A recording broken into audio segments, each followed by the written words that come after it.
एक पुरानी कार जिसे लोगों ने भूतिया कार के नाम से जाना, गांव के पास एक पुरानी गाड़ी खड़ी थी। इस कार के बारे में कई कहानियां फैली हुई थीं। लोग कहते थे कि रात को यहां से बिजली की तरह तेज गाड़ी गुजरती है और उसकी चालक की आवाज सुनाई देती है, लेकिन किसी को उसके चालक का चेहरा देखने का साहस नहीं होता था। इस कार के पास एक पुराना हाउस भी था जिसमें कई सालों से कोई नहीं रहता था। एक बार गांव के युवक विक्रम ने अपने दोस्तों के साथ निर्णय किया कि वह भूतिया कार के साथ रात बिताएंगे। विक्रम अपने दोस्तों के साथ रात को कार के पास पहुंचे।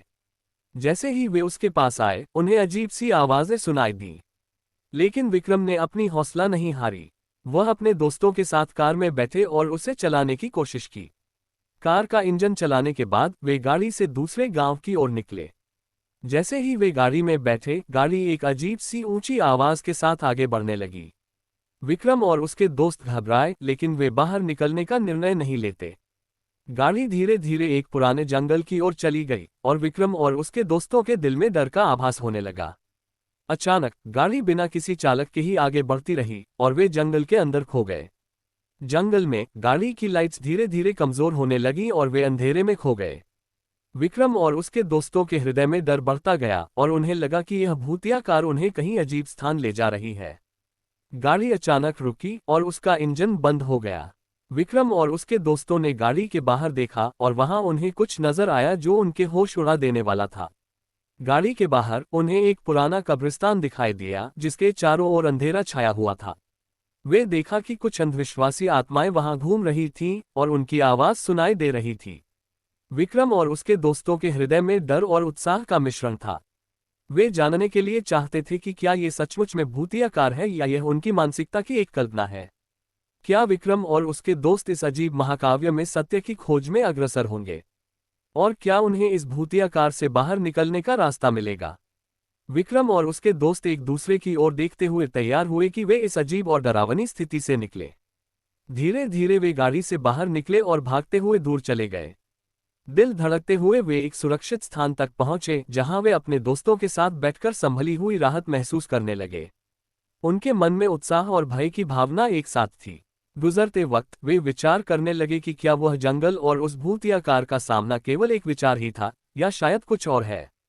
वे अपनी कहानी के एक अध्याय में खोए हुए थे और अगले कदम के लिए तैयार थे।